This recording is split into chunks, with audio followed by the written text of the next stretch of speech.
Good day, everybody. My name is Liz Artz, and I wanted to welcome y'all to another episode of Splints and Whiskey. Here at Splints and Whiskey, what we do is I'm so blessed. I have the opportunity to talk each week with some really awesome trainers, military, medics, guardians. We've got sailors, Marines, and lots of first responders and EMS, paramedic type people on our show. What we do is we talk about training. We talk about what training once was, like when we first started. What was training like before?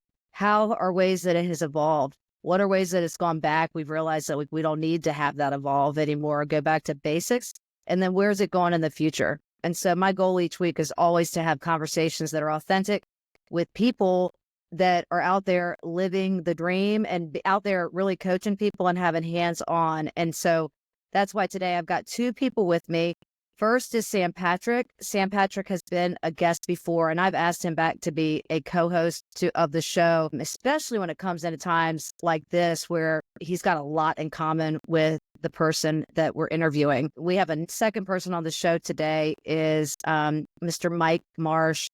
Mike Marsh, man, total stud. I just met him on LinkedIn, and if it was possible to slide tackle somebody via messages, I think I did to you, Mr. Marsh, and I apologize, but it's because you commented on something that I left on my post about really lay people being a first responder, and I loved what you said, and I commented back to you, and then, man, I don't know who looked at each other's profile first, but it was like, then I think within a few minutes of us writing back and forth, I said, can I call you? I want to learn more about you because you're exactly the reason why we do a show like this. So Marsh, it is so nice to meet you and have you on the show. I want you to introduce yourself. And, prior I was naming a whole bunch of people that are with military type background, and you are EMS, you are tactical, you are out there training corporations and all of this stuff that I think is so, so, so cool. So please tell us a little bit about yourself. And then what we like to do is just have a conversation about what you're doing now and about training. And you and Sam do a lot of the same things. So I would love to just get this started. So please welcome to the show first. Thank you. Yeah. Well, my name is Mike Marsh, and I was born and raised in Southern California. I left after the Rodney King riots from Southern California and moved up to Northern California, and kind of was in an era in the mid-90s where I didn't fit all the requirements to become a firefighter and didn't know how to do all that stuff. But I really enjoyed EMS and really enjoyed kind of like first response. There's a pod or a video that was out there on my LinkedIn. They're like, hey, why do you do what you do? So believe it or not, I was a tow truck driver in Southern California, and I just had a curious mind as a teenager, right? I was 17 or 18 years old driving a tow truck, and I learned how to drive on the LA freeways. And there was just this colossal accident next to the yard on 110 and the 405. And I remember like, oh, I'm right around the corner. I wonder what happened. I got there. And what I said in my video is true to this day. When I put that little Ford 350 into park and I watched this, like it just descended all these first responders, right? And it was like this choreography, like I don't know explain it. It was like a play, like, and they showed up and they all did, and there was so little talking that happened. Like they all knew their lanes, they all knew their love languages, they all knew their job, and they all did the thing. And then like 30 minutes later, it was like it wasn't even there. And I was like, I am tired of driving a tow truck. I want to get into first response. So that's how I started. I cut my teeth as a paramedic in San Francisco Department of Public Health. I was the second to last paramedic intern before the Department of Public Health merged with the fire department in San Francisco. And I did a very small stint as a per diem in San Francisco. And then just through the whole negotiations of merging the two departments together, they got rid of per diems. And so that was that. But I learned quickly how to think with my head on a swivel, watching my back all the time. The Tenderloin and Hunters Point was a rough district. Anything south of Market, anything south of the Square, was I was not in Kansas anymore. Let me just put it that way. And so it was definitely LA anymore? You weren't in LA anymore. Like that I don't think that would have been an easy place either, but God. well. I lived in a very my parents did very well for themselves, and so I was in a city in Rancho Palos Verdes, which is very very affluent and very nice and stuff like that. So my parents did a good job of making sure that the kids were well taken care of and raised. But so when I fast forward into working and whatnot, I realized that human beings are not nice to each other. So I guess how I kind of got into it. So fast forward to where I am today. I started as an EMT. My very first ambulance shift was in Southern California on a Good Hugh ambulance. And my last stint in California, my last post was the director of operations for Alameda County, which houses the city of Oakland, as the director of operations. And I thought that I wanted to be all that in a bag of chips. I wanted to rise the ladder, climb the rungs, get to the top. I wanted to be the operations director of Alameda County, big, bad, huge ambulance system. I got there and I spent 3 years trying to get out of it. So, the contract ended with the provider that was in Alameda County. It was a public-private partnership. That contract ended. My wife said to me that she was moving to Texas and I could follow her or stay for 50% less. I moved to Texas and was immediately returned for some firestorms that were in 2018, 2019. I came back to Arlington and was slapped in the face with COVID and having to do things that I'd never thought I would ever do in my entire life. And when I had all the fun I could have off of that ship, I left and I thought I was done with EMS. I'd given everything I could possibly give and I was done. And then I started receiving phone calls. Hey, how would you do this? Or, hey, what do you think about that? And then, hey, we're doing this training. Can you just come do what you did for 30 years and just do this? And next thing I know, I put a collared shirt on that has my name on both sides so I don't get confused. And here I am, man. And here I am. Oh my God. You have an awesome story. Yeah. Wow. I feel like there's so many places that I want to ask questions about, but we're not there yet. I don't know if Sam, you want to say something, but first, thank you for sharing who you are, where you're from. And so now you live in Texas, based out of Texas, but you're worldwide. You run Marsh EMS Consultants, correct? That is true. Yeah. My wife is the level-headed strategy CEO and principal partner, and I am the workhorse that has to be told no a lot of times. So it's a great partnership. It's just like marriage, but now on very short leash. Yes, short leash. She sounds like my kind of girl. I could use a partner like that. We all need business managers that tell us no, since I have the same problem. I don't know what the word means. Me too. And it's so weird because it's kind of like in every language it's the same. No, but yeah, I still have a problem with it myself. Mine is, my husband does that too. He does that pretty well. Wow. So that's interesting. Okay. So, well, Sam, did you want to give us a little bit of your background, or at least give some to Marsh? I'll just introduce myself, Marsh, and then the new listeners, since I've been absentee. I'm like the absentee. I'd go get milk. It was a long trip to the store. But you came back. Yeah, I did. Thank you for saying that. Yeah. Oh, thank you for your taxes, I should say. That's. I appreciate you guys paying my paycheck for the past 21 years and continue to do so. So thank you. No, so Marsh, my background, I just retired after 21 years active federal service, Army. Started out as a line medic. Did a nice long trip to the Middle East. Decided I didn't really like that. I liked the boys. I liked doing the job. I didn't like 17 months in the desert. Jumped over to the special operations side of the house for a while. Did some stuff over there.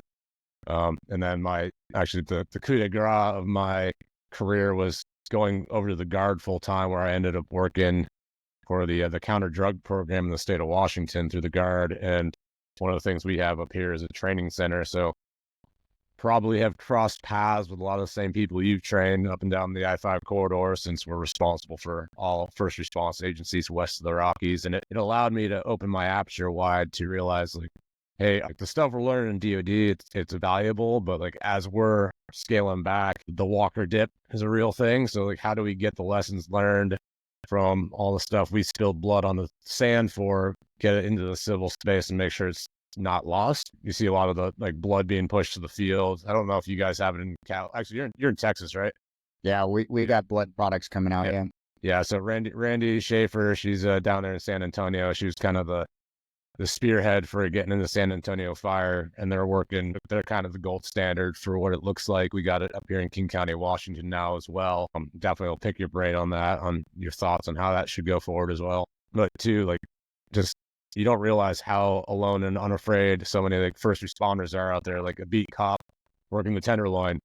You could be the first on whatever you want to call it. Like, I got a San Francisco police badge or patch hanging over my desk right now because one of the agencies we worked with. Best story of my career was we had a Tukwila police officer came through our class. 4 hours later, he's on patrol and saves a life because of what we taught him, as opposed to like using kind of like the standard TC3 protocols that, in my humble opinion, don't translate to the civil space because it's an operational picture, not so much a treatment protocol. We can digress on that. And then Liz tracked me down. And then I was like, hey, this is another great way to pay it forward, which I need to do my shameless plugs real quick. So this guy right here, this is the Special Operations Forces to School of Medicine organization. My buddy Ricky Ditzel's kind of a primary plank holder in that organization. So as tax season's coming up and you're looking for places to donate, Soft to Solemn is a good one. And then these guys right here, it's called the Honor Foundation. Full disclosure, I am now a paid employee for them, but I will still shamelessly plug it since I'm an alumni as well. It's a SOF specific transition program that really takes the SOF operator, enablers, anybody who's been inside the community, gives them like first 6 weeks we spend just figuring out who you are, because we've been focused on mission, we've been focused on team, and they're like, hey, who are you as a human being? And how can we make this and continue to pay it forward to the nation through supporting whatever you want to do? So my why statement from that is like, I like to think about the bad things so other people don't have to. So here I am trying to pay it forward by sharing all my mistakes and hard lessons learned through mass media. So hopefully other people in the future can not make the same mistake. So there I am in a nutshell for everybody, and Mr. Marsh here, and Liz, in case you missed some details. I did. Now I understand. So you are, this is a full-time job on mistakes that you paid? Like, are there enough hours in the day, or? Well, let me just tell you, like, everybody needs EpiPens. That was my, Everyone needs. I will talk every patient into anaphylaxis so I can give him that EpiPen. That was my first patient. He was having a panic attack, and since I was a very young junior baby medic and had no clue about anything besides, oh, I know I can give an EpiPen. You have difficulty breathing, right? Something bit you, right? Like, perfect. My PA was like, you're the biggest moron ever. I'm like, Okay, well, this is interesting. Thank you for introducing yourself, Sam, and then thanks for your service as always. You're awesome. Thank you. I'm loving that I've got two West Coasties on the squad right now, because I'm on the East Coast. We're waiting for snow, so it's like snowmageddon here. We'll have 1 to 3 inches, and everything's closed, and the whole world is freaking out. So, but there are two things majorly that I'd love to talk about. When I asked Marsh if he'd be on the show, I asked if I could move it up. I wanted to move this up. We've got other interviews in the queue, but I wanted to move this up because of current events, basically. And Marsh agreed, so thank you, big time. So what would you like to talk about first, if I can? You want to talk about with where you're from? You want to talk about what's going on with the first responders right now in your neck of the woods, in LA, in Palisades, and with all of everything going on with fire? Or do you want to, and stuff there? Or what made me reach out to you and say, can we hurry up and do this, is we were talking about, 2 weeks ago, there was another gargantuous current event that would help with that has made a lot of people comment on training everywhere, and everybody's an effing expert, right, on training. I couldn't believe how much shit I saw on LinkedIn right after the Louis Mangione CEO shooting, right? Like, that situation was also pretty huge and pretty major. Those two things kind of happen, they happen back to back, but currently as we speak, LA County and all that whole area is being hit really hard. And I've thought a lot lately about these past couple of days about the medics, about people, about the reporters, like all the smoke and everything. I thought all about that, but where should we go first? I mean, Sam, Marsh, what do you want to do? Well, I was gonna, when you reached out to me, I can just start at the beginning, like where you reached out to me regarding the whole, Awesome. like, Thank the you. medicine thing regarding the CEOs. So, Sam, I think you can respect this. First, I just want to start off by saying I am completely amped and stoked about having this conversation because I want the world to know, honestly, that all those guys that are tactical medics that are out there that have not done any time in the sandbox or have been like Sam, you are what you are because of Sam. Because what we have learned in the non-permissive environment we are able to take back here to the permissive environment. Yes, many can say that Oakland is kind of like Fallujah. It Yeah. can be for sure. The Hunters Point, East Palo Alto, Bay Point. And there's a lot of very challenging socioeconomic, cultures that are out there that trial us all as first responders. And so first off, I think this is going to be one of the best podcasts that I've ever been a part of because everything that I talk about, it's kind of like, I can only flex so much and bow up. And then Sam's like, that's really cute, but look at my real challenge coin, right?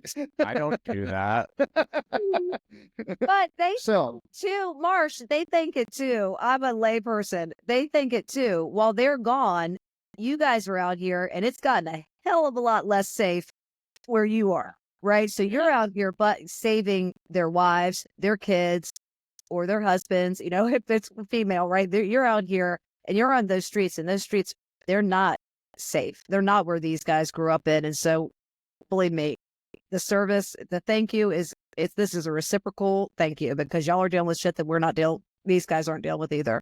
And I think that's one big thing since we do a first response, like the first response community should never downplay what they do. Oh my Like God. that was once I got into like working for the counter drug program, like realizing, man, like we'll talk about this more, but like just kind of like how the systems are not interconnected. Like we can talk ICS all day long if we wanted to, but it's like you talk about how that big wreck in LA County or LA, like we had an event out here that was it was an Amtrak derailment that happened a few years ago that was on a county line. And like hearing from the people that were actually there that how poorly it was managed, it's like because it was a multi-county that couldn't talk to each other. You had 4 ICSs that you had 4 incident command disconnects are, and then how do you train that? Because like military, federal government, it's Uncle Sugar. Like we got money for days, but when I go to a small agency in friggin' Franklin County, Washington, that's got like $5 to spend on training, it's like you get really creative real quick. And I think that's where what you're doing, your experience really brings value added because as we scale back from full, like the GWAT money, like we in the military are going to have to get creative and resourceful. And to be fair, we're getting the blind leading the blind because we have people training people who have never touched a sick patient. yeah. And I think that's the biggest thing is, so, as anyone, when you start digging into, when you Google search me or whatever, right? Like you want to talk about training, you want to talk about budgets and dollars, right? So I was the first medical supervisor, EMS supervisor for Asiana Flight Crash 214 at SFO. And every time we drilled because of budgetary constraints, it was like, all right, the fire guys go out and spray foam on the prop plane. And then you blow up the little human beings and they're like full of air. And then you shove 10 of them in one ambulance and off to the hospital they go. And there you go. Good job. Right. Yeah. And then we lawn dart this Asiana flight and all of them are alive and they're not all dead. And now I've got 45 ambulances that are coming in. I've got 2 systems that don't talk MCI policies, San Francisco. I think the only reason, we're gonna go down this rabbit hole later, but to your training point, like I believe the only reason that our system was so lucky was that there was me and a couple other folk that were on scene that held knowledge and experience. Like I trained in San Francisco, so I knew their mass casualty incident plan. I was the supervisor in San Mateo County that SFO is housed in.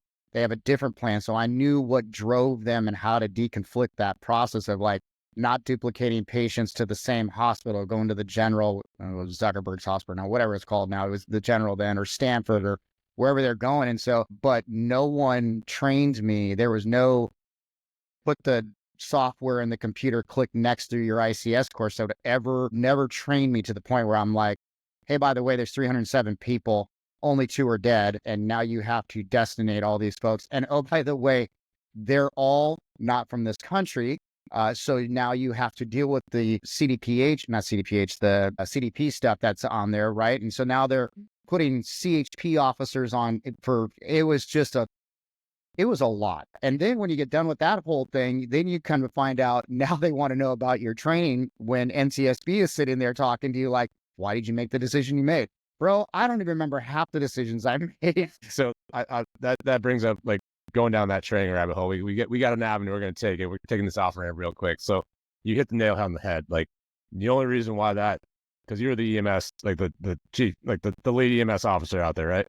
Yeah. Yeah. So like personality driven. It's amazing to me like how response in this country is so based on who's on watch that night, who's on shift, what battalion chief is on the road that night. Like it's the make or break difference. And like for us in the training spaces, how do we narrow that gap of personality to just, and the fire service is great. The fire service is very good at this, but once you start mixing the interagency in, like if I get a huge response, like if I had a big fire at the Port of Tacoma or something, and you're having a multi-agency response, what does that generally look like? And is it relying on that BC who's running the board, or is it reliant on the fact that they drilled it in the region?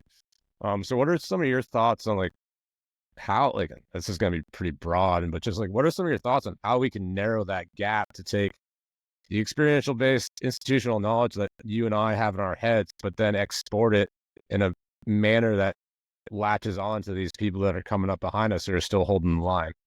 I think, I will start this off with a not a fable, but a success story, right? So the San Bruno gas line explosion, the Asiana flight crash, the whatever, right? The multiple person shooting in East Palo Alto that totally meets the standard of FBI active shooter, which will never hit that, right? Right. It's like I always look at these stats and I'm like, I feel like I just had that last Saturday night, right? But whatever. You do you, boo, right? Whatever. I kind of feel like, the thing about it is what made us so successful on some of my larger mass casualty incidents is one, a proactive approach, right? Be better because you have someone depending upon you to be better, right? When you work for a big city and there's no officer on your engine company, lieutenant captain, battalion chiefs, that's not pushing the crews to do things. And it's just like, hey, who's going to cook tonight? That should not be the number one thing, right? I get it, man. We all tell stories around the freaking shellacked Maltese counter coffee table about the big one. And there was fire for everybody, right? I mean, like, I get it, whatever. Right? Firefighters are huge deals to themselves and they look great on calendars, right? But not being the guy that whose physique made the match of a fire department, I went into EMS, and so I get to poke at both fire and law all the time, right? But I think what happened was there was an individual, there was a rescue captain, an RC from the city that came down as part of the balance of the 303 or the alert 3, the imminent crash at SFO, and one of the first ones that came in was Niels Tangerlini. And he was a rescue captain that I knew from back in the Department of Public Health that worked this mental health unit for crisis, high frequency utilizers, otherwise known as our unhoused population. He would deal with them, but he was also a supplemental supervisor that would balance out the second EMS supervisor. When I facial recognitioned him, there was a little bit of relief. Like I knew his standard of training. When Chief Saragusa arrived on scene, a fun fact about Tom Saragusa, who's now retired, he used to be a paramedic. He'll never admit it, but because, San Francisco fire all the way, right? But I love that man. Knowing that I saw Tom out there put a calm. Yeah. That calm was delivered because of prior trainings, right? Like I went out of my way to train at their tower, and they came down and trained with us, and we had run bridge responses of mutual aid, right? And so we knew enough about each other to be successful. So how do you package that and deliver it to the guy that just, the guy or gal that just graduated EMT and paramedic school? I'm going to start back. I don't know if this is going to be uncool or not, but how about the people making the textbooks? When your L&D section is this big and your MCI section is this big, there's an offset in the practicality of operations. And yes, back in the day, L&D might have been a really big deal and whatever, and mask pants, and I just showed my age, and all that kind of stuff that's out there, Agreeing with you, so we're right there, showing our age. Well, I mean, that's the thing is like when the disassociation of training to based off of reality of response, it's that's where it starts. And then it's leadership. It's leadership empowering people to learn and be better. Yeah, no, I think that's huge. Another thing I noticed too is like and agency infighting. Well, maybe not even so infighting inside an agency, but then also you look at the co-reliant agencies like PD and fire. Like I'm working in cities where police and fire do not get along at all. At the tactical level, they're fine, but like at the chief level, they're just ramming heads and that percolates down. And we have a city out here that essentially PD and fire are at their throats. And then they did some joint training, and then all of a sudden, like, you got patrol officers dropping in at fire stations, having dinner with the crews, and a pump in while they're on the road, whatever. And like, it improved the interoperability so drastically inside that region. But then, unfortunately, I think that's one big thing that a lot of people don't realize in this country is like, your first response enterprise is not all created equal here. It's like, hey, look, drilling down like with the New Orleans, down in LA County with the Olympics coming up. We got the World Cup coming up. Like, I've done a lot of looking at how France ran the Olympics. And like part of the reason why they were so successful is they have the national police and the Gendarmerie, and then their fire service is nationalized. So like, it's basically like their whole first response enterprise, is government run, but it's also like, hey, I can deploy 45,000 police officers from across the country to Paris because that's able. Like it's I love hearing the stories about the stuff. And then because really it's us telling the stories about the interoperability is how these new guys who are listening, like, light bulb, maybe we should try to do this. Like, I always tell patrol officers, go ahead, sorry. No, I was going to say, I think you're right. I mean, being a SoCal boy, moving to Northern California, I had to rescind my Southern California challenge coin because I was at NorCal. So I was in California. I was one of very few that was dual certified as a TEM specialist in the state of California. There were only two schools. There were LA County Sheriff's SEB, and there was another private one that was out there. You had to have by according to California Post, Peace Officer Standards of Training, you had to have those two schools in order to, or one of those schools to be a specialist, right? And so I did a lot of politicking with Steve Doucette at the time, who was the SEB's point of contact for their TEMS unit. And I finally got into to that school. And when you look at, like, when they talk about their training, they're like, yeah, we're going to go ahead and get Linwood and Lakewood and Lomita, and they're going to come over them. They're all underneath the SO, right? Or LAPD, right? We're going to get DTAC, or we're going to get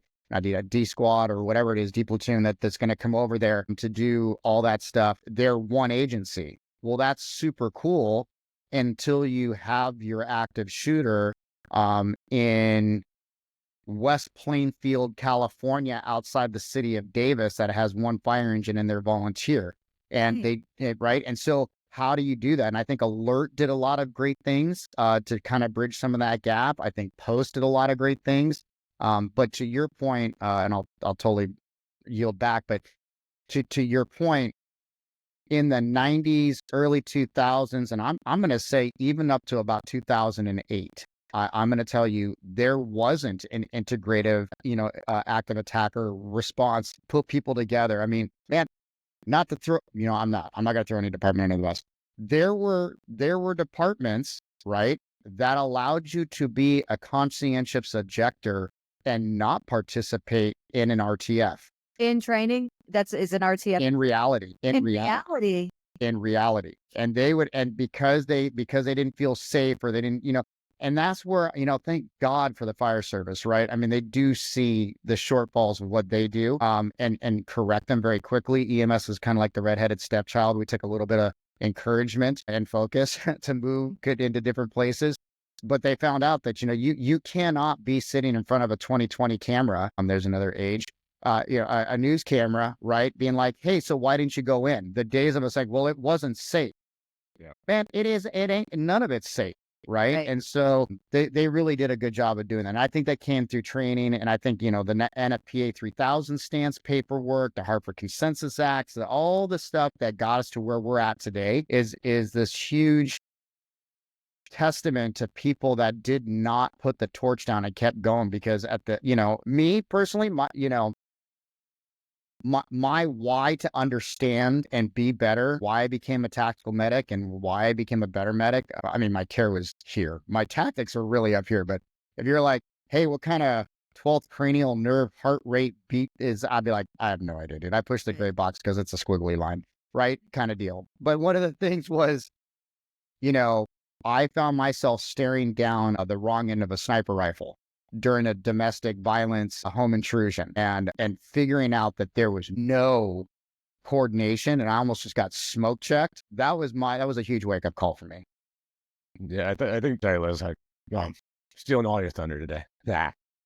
So like I love how you brought up like the cranial nerves. It's one of my. I'm sure some of y'all residents will get upset with me. I always joke the worst person to have on a scene call show up first is your ER resident, your R2 or your R3. They're like, I'm going to put this, and again, residents don't get upset. It's like, oh, no, you don't need to go right to intubation or right to central line. Like, it's the tactile EMS system. Like, having worked with LE for so long now, it's like you realize how simple it needs to be at the X in that hot zone. Like, plug holes, extricate. Like, it doesn't have to be fancy and like all this cool. You could be the super paramedic of the world and know all of your anatomy and physiology, but at the end of the day, if you let someone with a common fem bleed for 45 seconds unnecessarily, like, cool, now you get to do your ALS skill because they went into a decompensated shock because you didn't do your BLS skills.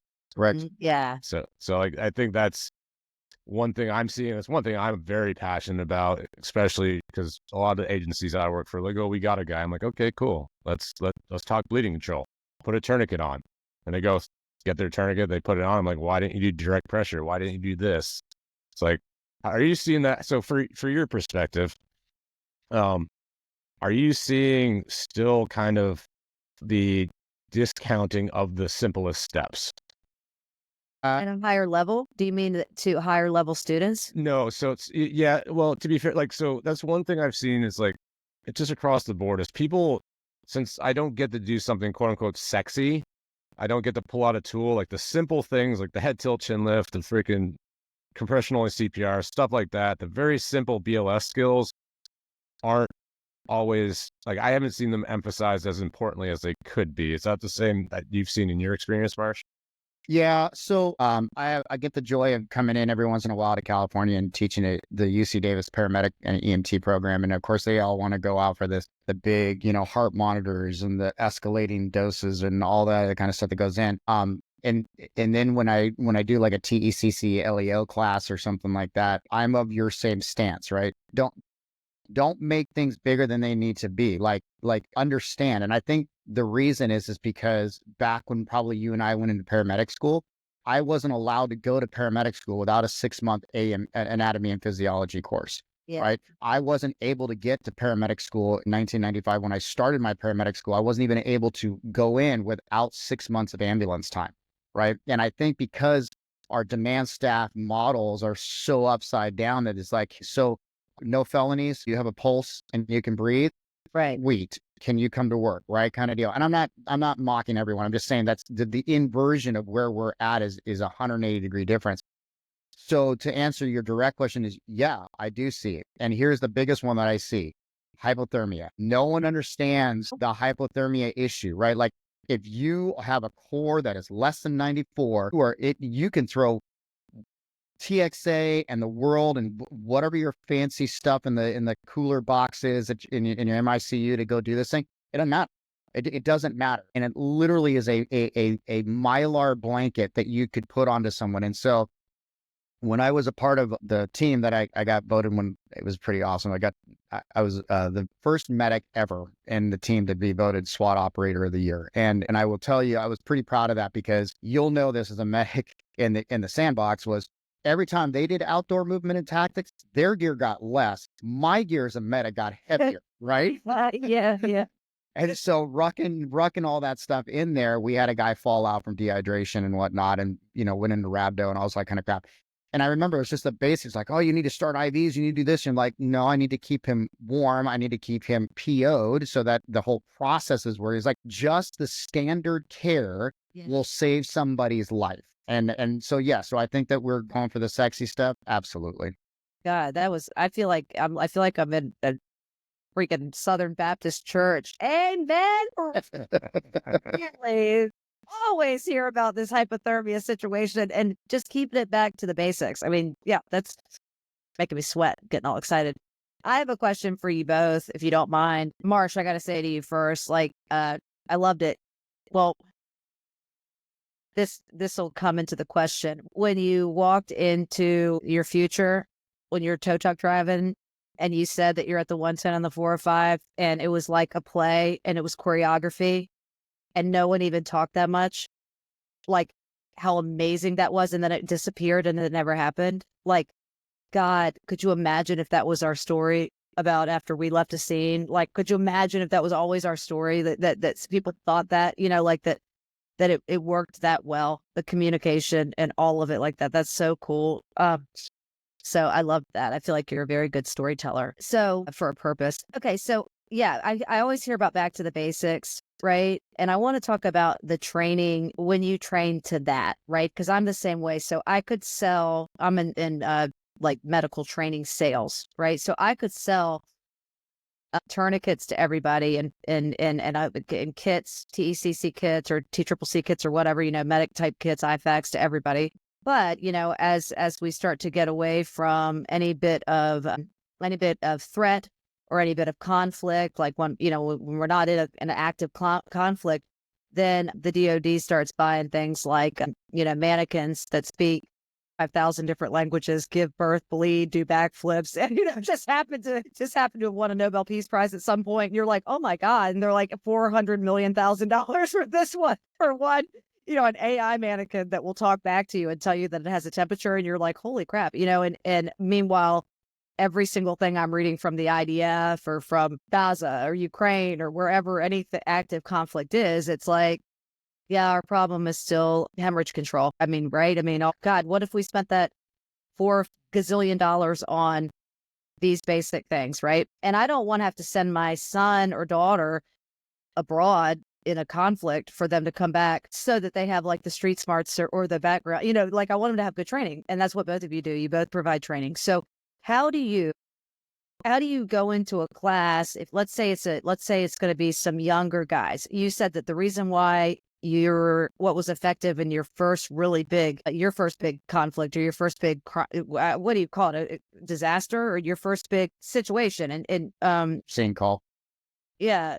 When you were on that, when you went in there and you said the reason why we were able to be successful with all of these people, that they weren't dead. There were, they spoke different languages. They were all, and there was this many 310 patients or whatever it was because of your experience. You had experience in other areas. It was because of your training in other areas. But if there are people on the scene that don't, how do you set up a class? How do you prepare students who haven't been there before? What if you have the whole squad of people and everybody in that choreography picture you painted? What if they're all new or they're all volunteers? How do you train them? How do you get a game plan going to train those guys? You want to start off, Sam, or do you want me to start off? Why you go, Mike? So that was my whole workforce that day, right? I mean, that was, yeah. But you were, yeah. Okay. Yeah. So, I mean, I think one of the things is to remember that the faster that you go does not necessarily mean that the scene is going to go better, right? So to remember, I want to undernote this. This is taking me 30 years to learn this. So this is just so we're very clear on this, right? I am not Yoda that is going to be able to spin around on Star Wars and teach you the ways, right? I can tell you what's worked for me, and what's worked for me is someone took me at a certain point in time during what I call a stress inoculation moment and said, stop for a second. This person's not going to die in the next 2 minutes. What are you doing? Like, what is it that you are doing? And what is the result that you are looking to accomplish? And I would do that. And then they would make me walk through. So I had a great 5-call. She's still one of my dear friends, Yolanda Takahashi. And she is not only a close personal friend of mine, she's been a mental health sounding board for me as well, too. But she did this thing, and I use this for the last 20 years now when I teach people. And that is, all right, you're in the middle of a mega code as a student. Okay, you're in the middle of pulling someone out. I want you, don't take your eyes off of me. I want you to tell me exactly what you're doing step by step, national registry style, while you're treating the patient that is absolutely going to crash on you. And I want you to slowly, nope, you're too fast, slow it down. Tell me more about this. And through that, I remembered that as I was saying it, it slowed my motor skills down, right? And so I was able to then like, okay, I need to return the blood to the core, to the neurological system. I need to do this. I need to do that. Okay, so so how does that process? Well, I need to process that by oxygenating the blood, but I need to keep the blood inside the body. So I need to tourniquet this off, or I need to do this, or I need to do that. And so that proved its point to me when I train folk is, first off, don't think you're a bigger deal than you are, because that's your number one failure point. You're just going to be the ass under the Titanic, just waiting an extra couple seconds before you sink, right? So, and the other one is just making sure that you're training your students. I think the other thing to understand that took me a while to get through to myself, it took me 7 years as a paramedic to get through. And I know this sounds super cliche. You have to be of the mental fortitude to know that people are going to die. You are not going to save everybody. And until you can handle the fact that no matter what happens in life, if it's their time to go, it's their time to go. And you're just helping to transition them into that whatever deity that they believe in, that's okay. And so we're there to delay the inevitable, and we're here to be patient advocates. What are some best practices for your side of the business? So for EMS, for fire and rescue, for paramedic, what are some ways that you can, what are some tools you bring in? Do you use your stuff or their stuff? I will tell you, and I'll start real quick, and then we can ping pong back and forth. But my biggest stress inoculation was dealing with PJs. So at a very young tactical medic career, I got thrown into live labs and burn labs and stuff like that in Moffett with some folk. And then I worked with a physician who's no longer with us, Justin Lemieux, who's a dear close friend of mine.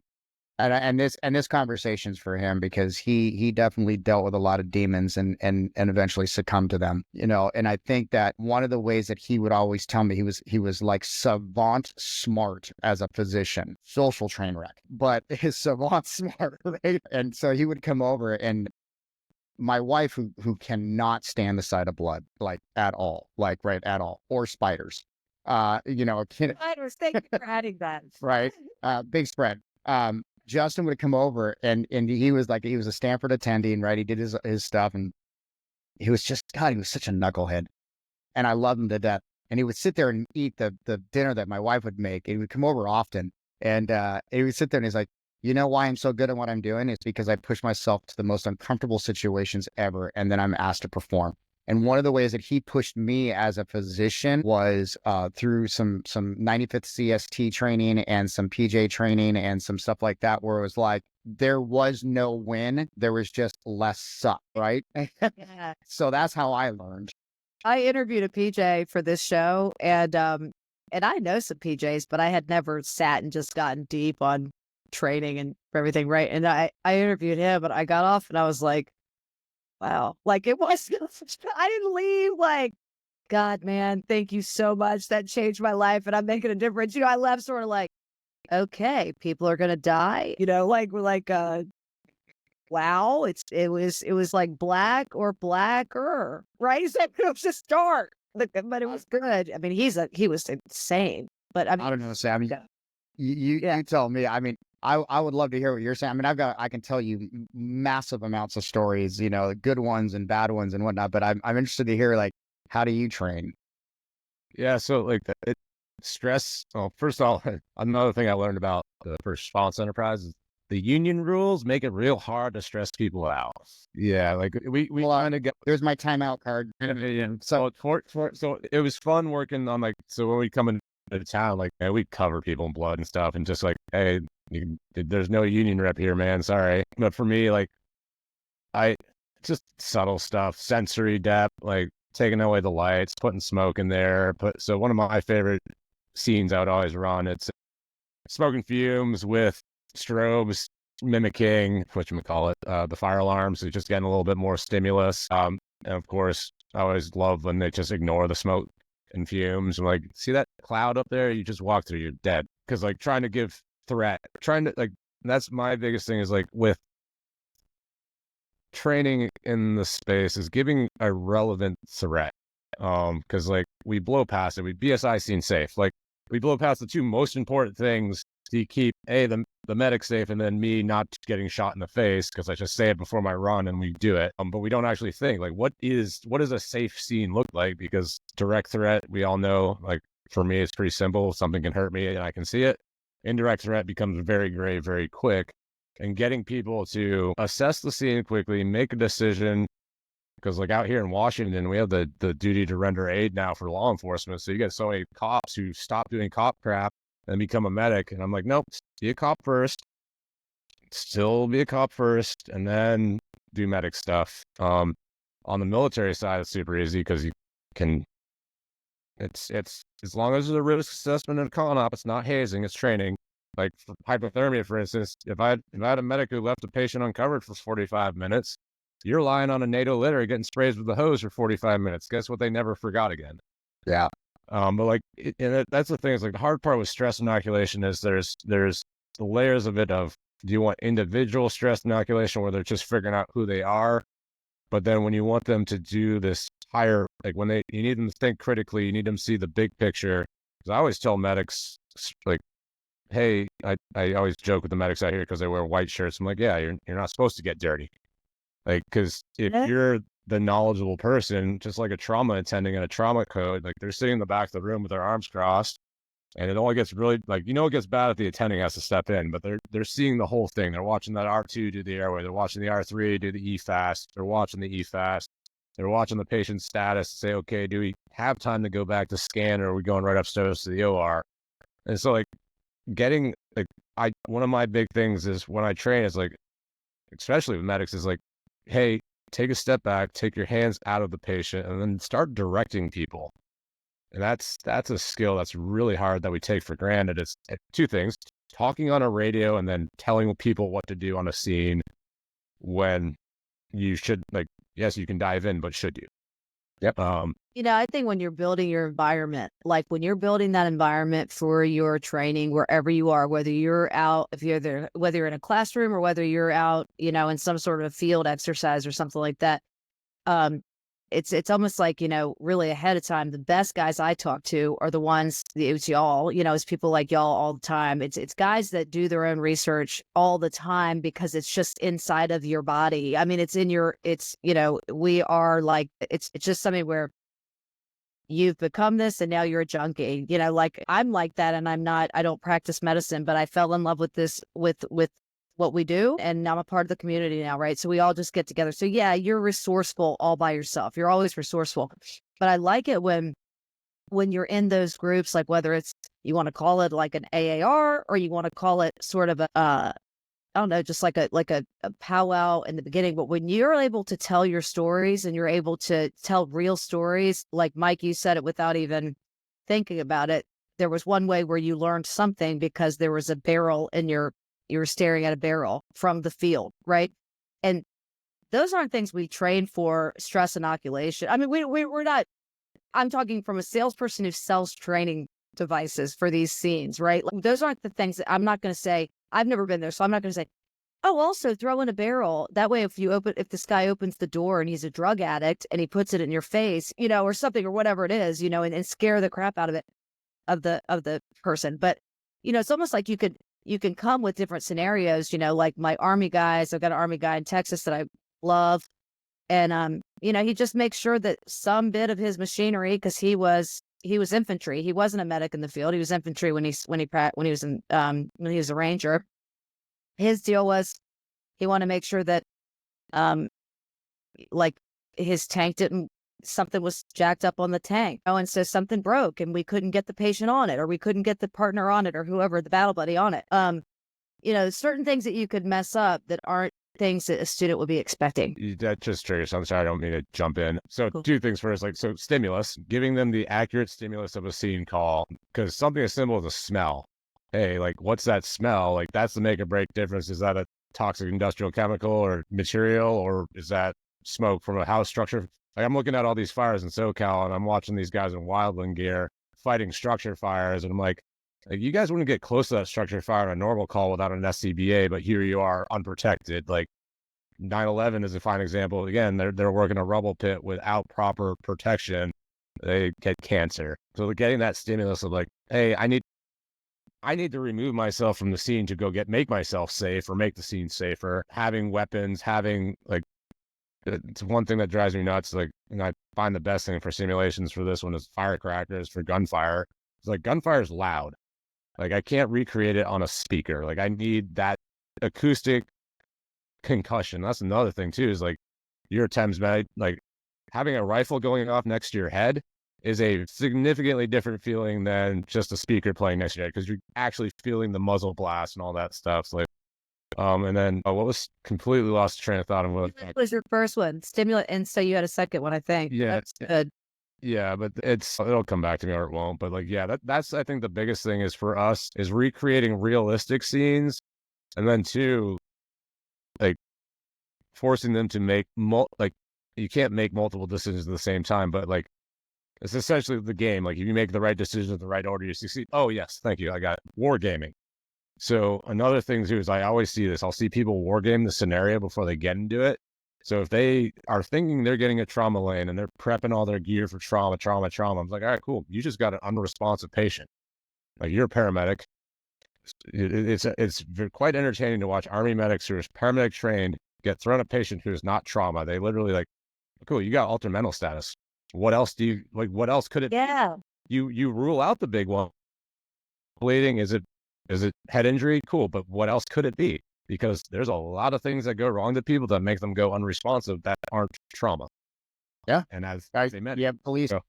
You have a lot of police officers that are, are very close to retirement in let's just say the school resource officer lane, and they have a quick escalation, where the threat is their primary response, and you start seeing them starting to show signs of chest pain and cardiac stuff, and now you've been told for years and years and years RTFs are taking their little PAL bags, their point of wound bags, and they're going in, and now you're having an officer come out with cool pale diaphoretic 12 lead STEMIs and stuff like that, and you're having to translate. And so I think back to Liz's comment is like, how do you what has been my biggest success? Yeah. So when I do these big full scale exercises, so that's my jam, right? I love full scale and tabletops. And only because, I love watching problem solving. I love doing the whole problem solving stuff. And like, okay, well, what do you have? And what does this person have that you can take over on this side and whatnot? And so, I think it's great. I think the biggest is, we touched on this before. We live in a different paradigm. And our workforce is much different than it's ever been before. And so putting someone on the emotional X and displaying them as a failure is that's not the way we do it anymore. Right. That's the way I was raised, and I've got a whole bunch of PTSD from that. But whatever, I'm still here, but no therapy. You're here.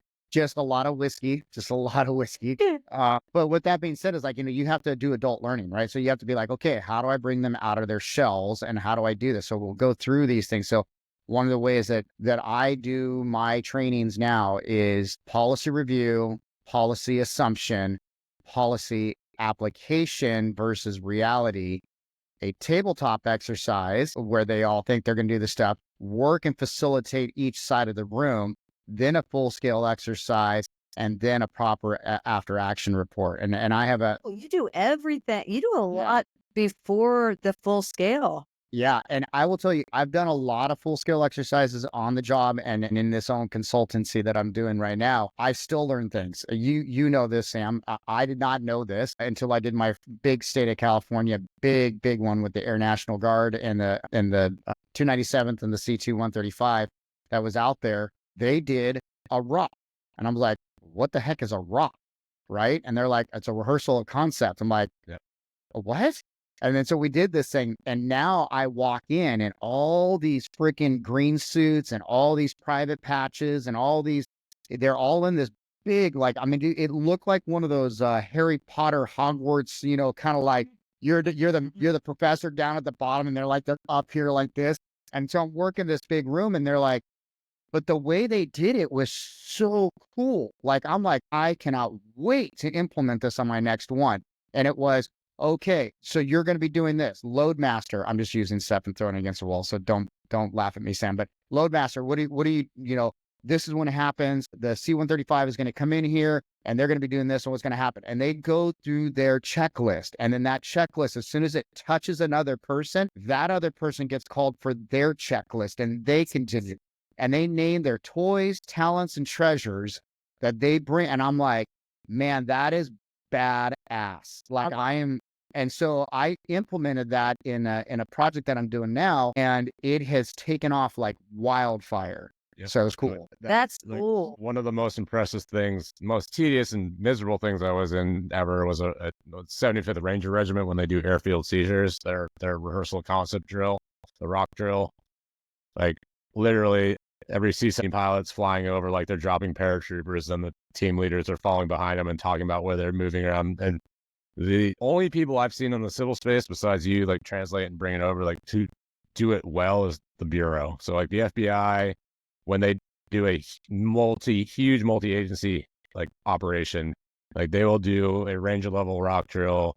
But that's because the military guys that have been through that have exported it to the Bureau, and they also have the resources to do it. Like, when I got exposed to some SWAT training, when, like, the mission planning's on the hood of a truck at Home Depot, like, to do high risk warrant, I'm like, okay, cool. Well, hope nothing goes wrong, boys. It's amazing, because even a tabletop, like a rock drill, just going through a rock drill itself is so good, because now literally everybody's on the same sheet of music. They know, like, okay, the first engine company, like, I know the captain's going here, the engineer's doing this, the freaking firefighter medic in the back. Okay, now as soon as this person shows up, cool, I'm going to high five, you got command, I'm going to go start doing recon or search, whatever. And, like, yes, it's miserable to sit through that, but, like, when everybody's on the exact same sheet and you know what the people to the left and the right are, oh, by the way, if that engine company doesn't show up, now I know that if I'm going to be there, I can backfill what they're supposed to do as well. Well, and I also think with the best thing that I found about the rock drill, like, correct, exactly what you're saying, is so there's this term that's out there, right? The whole, man, I just lost it when I was talking to you. Oh, just culture, right? That big just culture thing that's out there, right? Let's break our errors down into training, behavior, and policy, or whatever it is, right? So I used to, like, hate going to just culture training, right? Because I was like, well, it's really cool until some, whatever group president or someone doesn't want to do it anymore. And so they're like, well, that's going to cost me $1 billion. So that guy gets fired. Well, like, right. Let's talk about this for a second. What caused the failure? And so what I love about the rock drill, Sam, is that when they do it in the adult learning environment, it truly brings up, like, they are following, because in the rock drill, right, they're following the algorithm of what they're supposed to be doing. So then if you apply the algorithm of what they're supposed to be doing in a MESL, a master sequence event list, right, and you overlay that, then you take away the personal decision, right? What do you have left? You have the policy. And if the policy doesn't survive first contact, then it sucks, right? So it really makes it not a person issue or a training issue. It makes it a procedure and policy issue. Right. And that's why I think a lot of times, like, when I say that, when people hire me to do my job, they're not hiring me to be successful. I tell them, you hire me to break your shit. Yep. And then from there you pick it back up and we will build it from there. And I think that's who I am. God. Awesome. I'm the same way. Like, so I always go in, I'm like, hey, putting the disclaimer out there. I'm not here to tell you you're doing it wrong. I'm just here to tell you, we're going to look at your systems. We're going to expose some inefficiencies. If you wrote the policy, cool. And, like, put your big boy pants on, we're making it better. But, like, that's kind of, like, yeah, it's what consulting is in a nutshell. I'm coming in, I'm going to freaking pick apart what you're doing.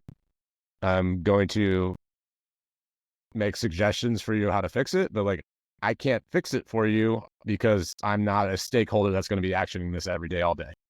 Right. Like, I can definitely give you suggestions, but, like, the nuances of your agency, like, hey, this is best practices, but you're going to have to do it yourself at the end of the day. I have a question about for Marsh EMS. consultants about the way that you do things. You'll go when you go into a classroom or into an organization, I should say, you said policy review, policy assumption, one more policy thing you said, and then you go tabletop, then you do your full scale exercise, then you come back and do the AAR.